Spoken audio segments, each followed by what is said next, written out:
Now, our next presenter will be Ben Vallerin, the Managing Director of Koba Resources, ASX code KOB. Koba Resources is exploring the high-grade uranium project in South Australia, one of the world's premier uranium mining jurisdictions and home to all three of Australia's producing uranium mines. During Koba's maiden drilling program in 2024-25, they made 3 high-grade discoveries and are excited to follow up on the success when drilling commences next month. Koba has over 5,000 square meters of highly prospective tenure, including over 250 kilometers of paleochannels, all within a district where defined resources exceed 250 million pounds of uranium. To talk us through the multiple opportunities unfolding at Koba, we'll be hearing from Managing Director Ben Vallerin. Ben is an experienced geologist with over 20 years in the industry, including 10 years as a uranium geologist, with more than half of that in the USA, working on similar style geology to Koba's. Please welcome Ben to the stage. Over to you. Thanks very much, Alex. Thanks for having me. We'll jump straight in. Just a brief summary slide here. Our Uranium project, flagship, is hosted in a Tier 1 location where Australia's 3 uranium producing operations are.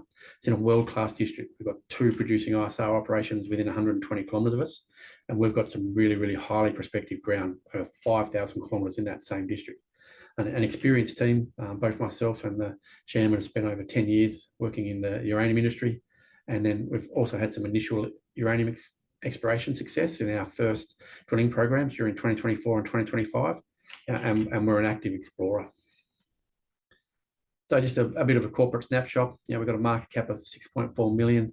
As of March 31st, we had a cash balance at 1.3 million, and we're still finalising our $2.1 million capital raise at the moment by placement and an entitlement issue. Over the last year and a half since we acquired the Urambra in January 2024, our share price has really tracked the uranium price. You can see on here that the navy blue is our share price and the light blue is the uranium price. And we really did track that until April this year when they started to diverge. Uranium price started to pick up again and our share price continued down. We're really expecting that will close in the near term as uranium fundamentals continue to improve and uranium price gains momentum. But let's get into the district. The Urambra Uranium project is located in the Frome embayment that's hosted 2 producing ISR operations. We have the Beverley uranium operation to the northeast. There's over 165 million pounds of resources there at almost 3,000 ppm. They've been in production for over 20 years of continuous operation, and they've produced almost 40 million pounds of uranium during that time. That's the world's longest continually running ISR operation. And just 17 kilometres to the south of us is the Honeymoon uranium operation. Now, there's 71 million pounds at 620 ppm there, and they produced their first barrel of yellow coke in April 24. So South Australia has the 3 producing operations, 3 uranium producing operations in the country, a very, very favourable jurisdiction. When we look at what we've got 5,000 square kilometres, 120 k's of north-south strike length, immediately to the north of Boss, highly prospective. And we made 3 discoveries during this year, Everest, Berber and Shivers prospects. We completed 123 holes during that program, and the first discovery was Everest, where we discovered a 4-kilometre long mineralised trend with multiple high-grade intercepts greater than 1,000 ppm, and that's just 4 kilometres to the north of the Jason deposit and the Honeymoon. We also made the discovery of the Berber. That's 60 kilometres to the north of Everest. There we intersected an extremely high grade, 1.6 million at 1,000 ppm, and also the Shivers prospect, about half a metre at 1,000 ppm in the same kind of area. And I'll get to these each as we move through. But I really want to focus on this little area just for a little bit. So the Urambra Paleochannel, that's a 35-kilometre stretch of the Urambra Paleochannel that hosts 50 million pounds of uranium. Talk to you quick about the Honeymoon mine, 36 million pounds, just 17 kilometres south of Koba's Urambra project. They achieved commercial production in January this year. They also have the Jason deposit, which is 10.7 million pounds at 790 ppm, and that's just 4 kilometres south of the Urambra project. That's a future satellite operation to Honeymoon. And then there's also the Sathorn deposit, another 5 million pounds. So it's an extremely highly endowed part of the paleo channel. And the jewel of the crown is the Honeymoon mine. So this is Boss's Honeymoon operation. And, it's kind of what we're aiming to be. They declared commercial production in January. Ramp up continues on track. Now their run rate is now at 1.2 million pounds per year. They're still in construction. They've got 2 of their columns up and running, and they're building the 3rd one at the moment, and they've still got more to come. Now, Boss has achieved a market cap of around 1.5 billion. Extremely successful story, and this is the kind of thing we're looking to replicate. And how do I propose to do that? Well, we've got some of the best exploration ground in the country. That 35-kilometre stretch that hosts 50 million pounds, well, we've got 250 kilometres of paleo channels. You can see here in the orange, that is the same paleo channel, the same Uramba paleo channel. We've got about 150 kilometres of the same paleo channel, and then over 100 kilometres of existing other paleo channels. So there's been significant regional exploration in the area, and this paleo channel has been shown to have mineralisation over 150 kilometres. Right at the top there, you've got Bingley North and Yakupu, all these little prospects north of there, 100 ppm uranium. So we've got a significant tenure, 5,000 square kilometres with so many targets. It's unbelievable. That's an outstanding exploration play, and we're aiming to make a significant discovery. That's what we're targeting. And how are we going about that? So let's just talk about Everest. So Everest we drilled in February this year, and that's located immediately north of the Jason deposit, still in that Uramba uranium panel. As I said, the Jason deposit's 4 kilometres to the south, 10.7 million pounds. There's also a 2012 drill hole just 850 metres from our property that intersected multiple drill hits in the one hole. Overall, there's about 2.5 metres at 600 ppm. So where did we drill? February this year, we drilled 22 holes at what we call the Everest prospect, and we delineated a 4-kilometre trend of high-grade mineralisation. Now, we intercepted multiple holes, so 5 or 6 of those 22 holes intersected over 1,000 ppm uranium. And mineralisation at Everest remains open along strike, particularly to the north, but also in the east-west direction. We haven't defined the bounds of the mineralisation. And what I really like about Everest is that it's extremely continuous. So over this section here is over 2.1 kilometres. It's the southern part of the Everest trend. Drill lines are still spaced at 400 metres in this particular area, and there's significant opportunity to eliminate thicker and higher grade mineralisation because the uranium is so consistent. You can see on this section that the mineralisation occurs at a similar level, and it's been actually quite contiguous all over this 2.1 kilometre strike. That gives us great encouragement that there's significant mineralisation here to be found, and all we've got to do is zoom in, infill, and find that location where you get significant accumulations, higher grade, thicker intercepts, and that's what we're aiming to do. I just want to move up to the Abarn deposit. That's about 60 kilometres to the north of us. It's got an historic resource here of 4.6 million pounds. It's where we started our 2024 drill program, and we had some significant success, 3.9 metres at 805 ppm, including 1.3 at 1200. So there's some really, really high grade results here at Abarn. And when you look at what they've got, this is some of the more historic results.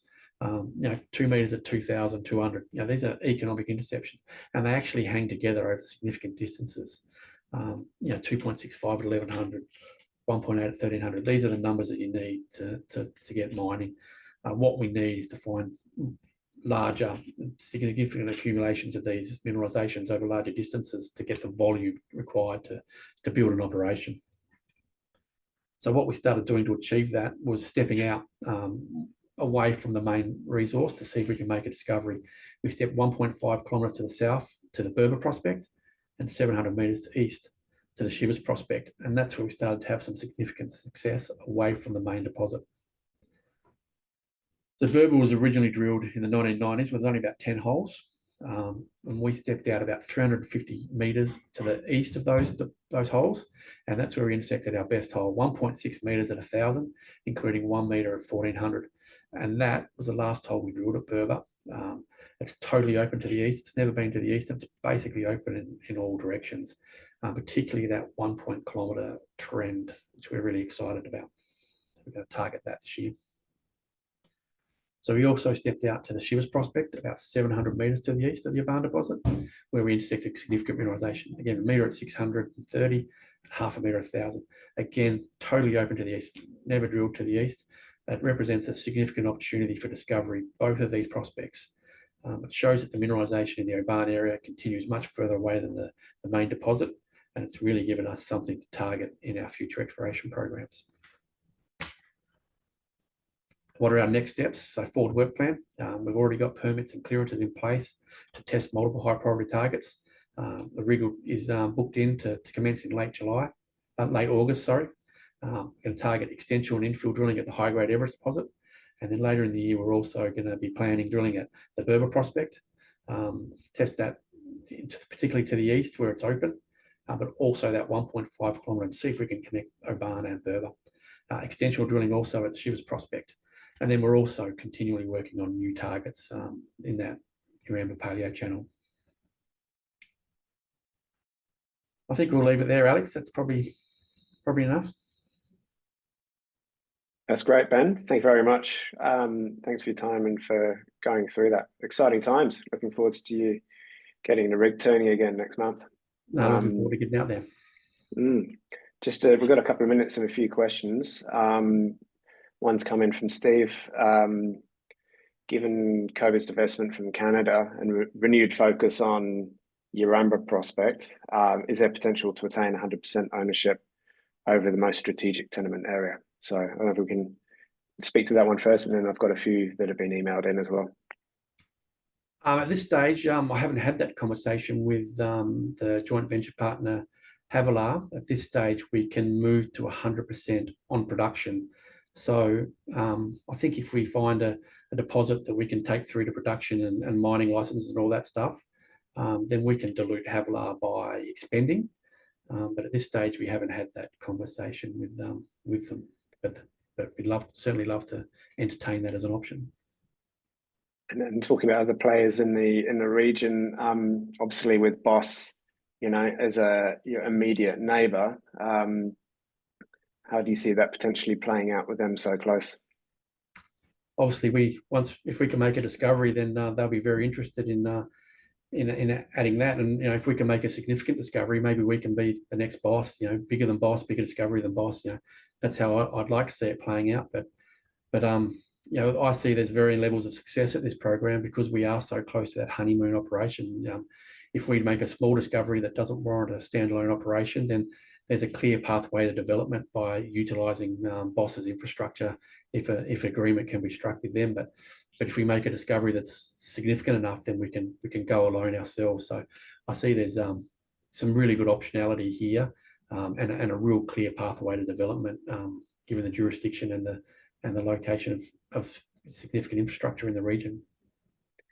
Excellent. And the potential timeline for assays, if drilling's going to commence later this quarter, when do you think the news flow? So we're planning to commence drilling at the end of August at this stage, and I'd anticipate, towards the end of September, we should be seeing some of those results flow through to the market. Excellent. Well, there's with the number of targets you've got, there should be quite a bit of news flow. Looking forward to it, Ben. Well, thanks very much for your time, and thanks for running through all of that, and we'll keep a close watch on Koba's progress in the coming months. Excellent. Thank you very much for having me, Alex. Thanks, Ben. Have a good day.